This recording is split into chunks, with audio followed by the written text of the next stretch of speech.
Hi guys, I'm Kasha. Welcome to the channel and welcome to our coffee times to discuss movies and horror. Today I'm here to talk to you about Evil Dead Rise. It's coffee time.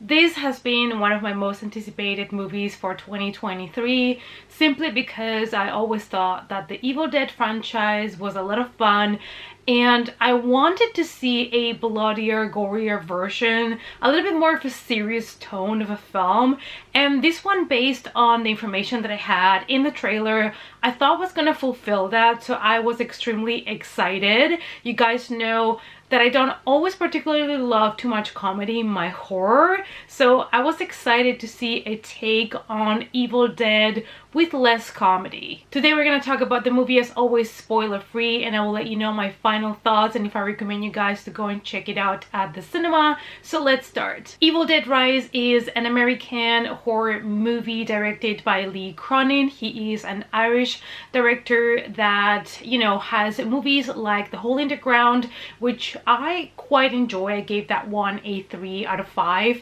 and I was excited to see what he was going to do with the franchise. This is the 5th installment in the Evil Dead series, and it follows two sisters that are confronted with an ancient evil. The movie came out yesterday, the 20th of April, and I was lucky enough that it came out exactly here at the release date in the Netherlands, so I was able to go and watch it, and I'm here to let you guys know now what I thought of it. In the 5th Evil Dead film, Beth pays an overdue visit to her older sister Ellie, who is raising 3 kids on her own in a cramped LA apartment. The sisters' reunion is cut short by the discovery of a mysterious book deep in the bowels of Ellie's building, giving rise to flesh-possessing demons and thrusting Beth into a primal battle for survival as she is faced with the most nightmarish version of motherhood imaginable. The movie was initially going to go straight to streaming. It was not going to make it to the cinema, but I am really glad that they decided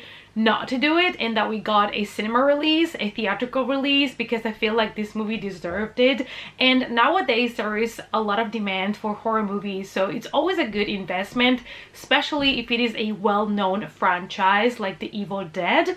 And I think that maybe the reason why it was gonna go straight to streaming is because this movie doesn't offer too much when it comes to a plot, a storyline, but nevertheless I'm really excited that I actually got to see it in a theater. In the first scene of the movie, we do see one of those like old school cottages that you could relate, you know, to the very first movie in 1981.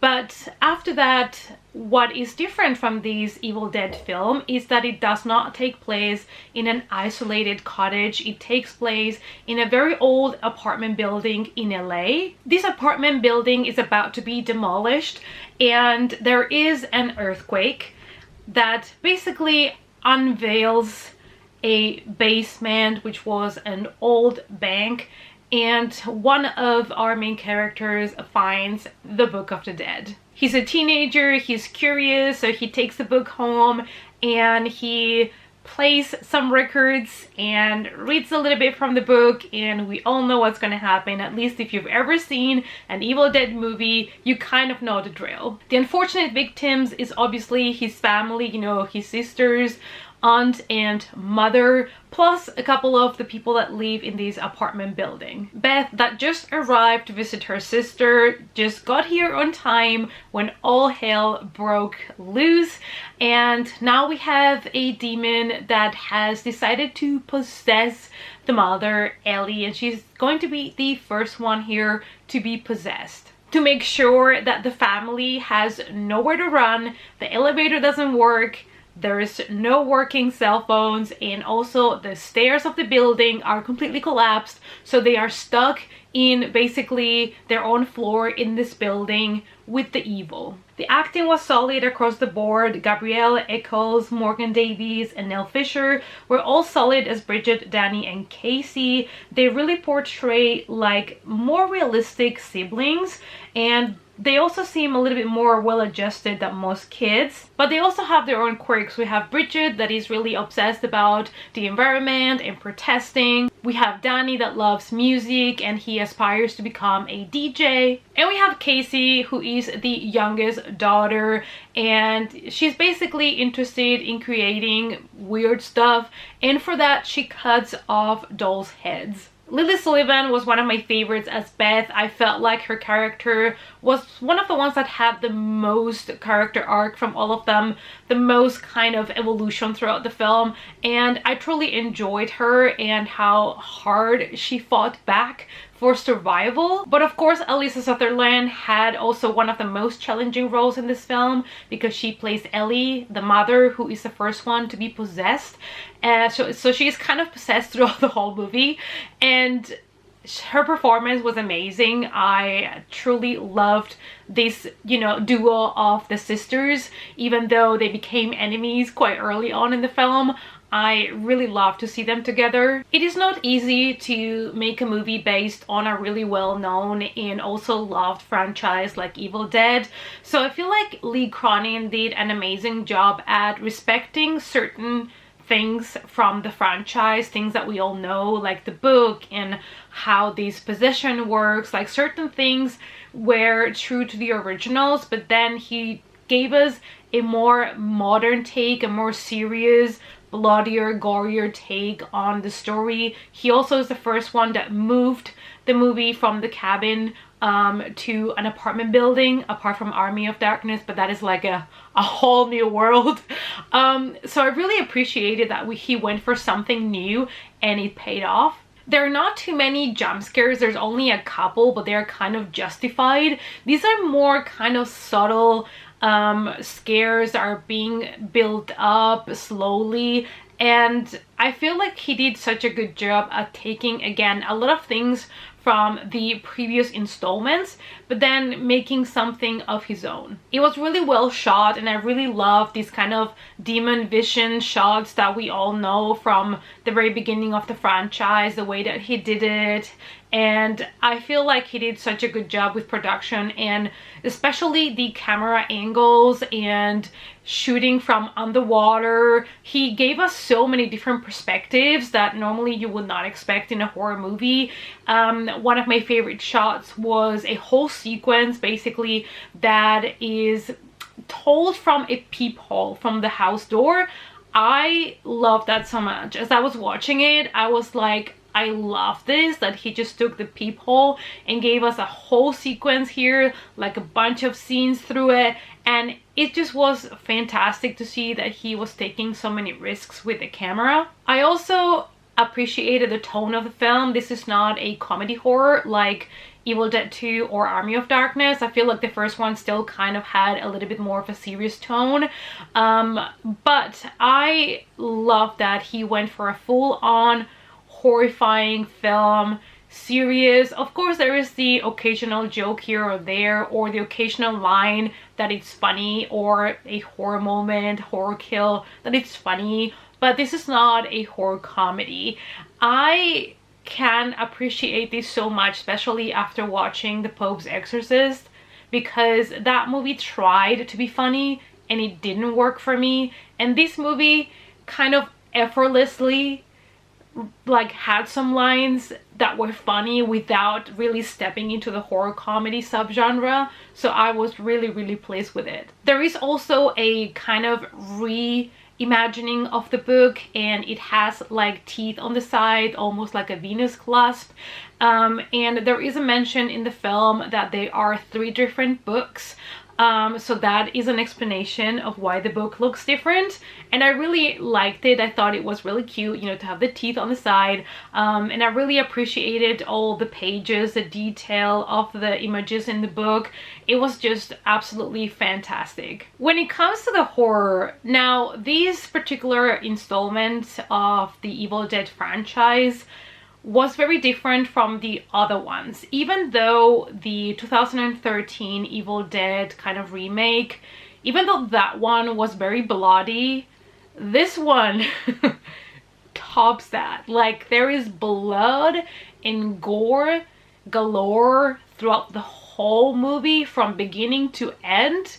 You're getting blood and more blood. When you think he kind of give you more blood, then you get more blood and more gore. And I was having a blast. I have seen my fair amount of gory movies, or gory American movies, I shall say. I feel like in America, when they do films, they tend to tone down the gore. This one might have been one of the goriest American films I've seen in the recent years. Of course, we have Terrifier, but that's a complete different story.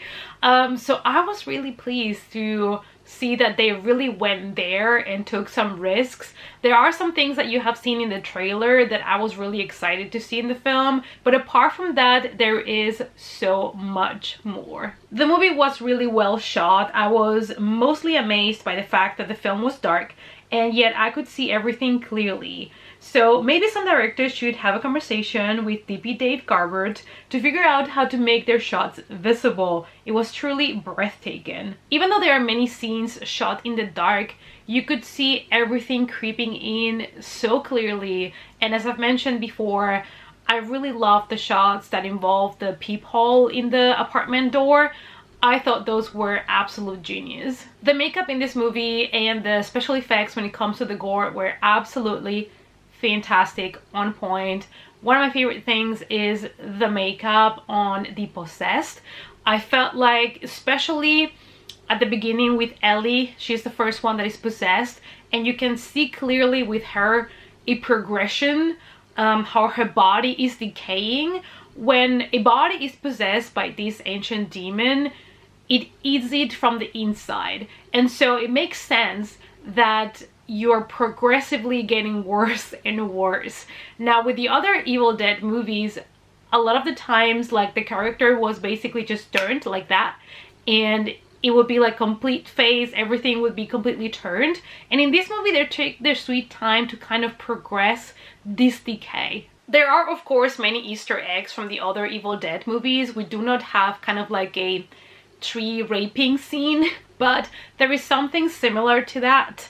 And other things that come up. I just don't want to spoil things for you guys, but there are Easter eggs, so you can see that the director was trying to pay some homage to the earlier films in the franchise. And of course, the chainsaw is gonna have an appearance, which is something also that we all relate to the franchise. And the horror is not supposed to be funny, even though a couple of scenes did make me giggle, but that is because I have a quite twisted and disturbing mind, and I find such things funny.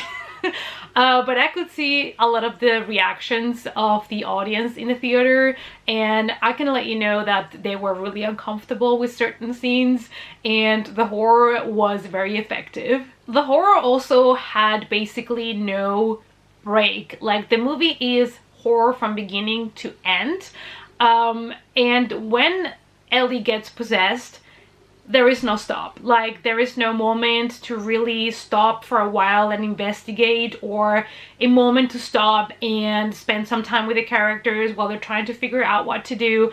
It's like non-stop action, horror, blood, gore, and I think that's why I had so much fun with this film, because I was just having a blast with the amount of horror and blood that I was seeing on screen. And another thing I would like to mention is that not all the horror was the same. You know, there were so many things that were offered to us, from like things that lurk in the dark to someone creeping on the background. We have, of course, the typical moments where someone gets stabbed, but there's just so many different things that they offered in this film. They didn't really repeat things all the time, and I was quite impressed because this movie really got me invested in enjoying it from beginning to end. I was not bored, like not even for a minute. That being said, that might be a reason why some people might not enjoy it, because one of my biggest criticisms to this film is that there is not much of a plot. The plot is basically there is an ancient evil released, and now this family has to survive and fight against it, figure out how to kill it. So there's not like a big plot, but let's be honest, the Evil Dead franchise doesn't really have much of a big storyline.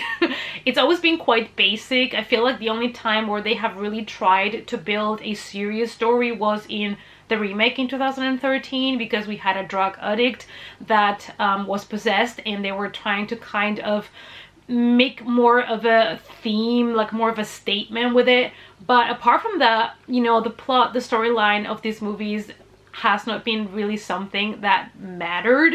It mattered more like the horror, the possession, the story of the Book of the Dead, like all of these cool things that we love as horror fans. So it didn't really bother me. I feel like we got like a quick introduction to the sisters and the family, and we get like a quick glimpse on their relationship and their background a little bit, and then we jump straight to the horror, and there is non-stop.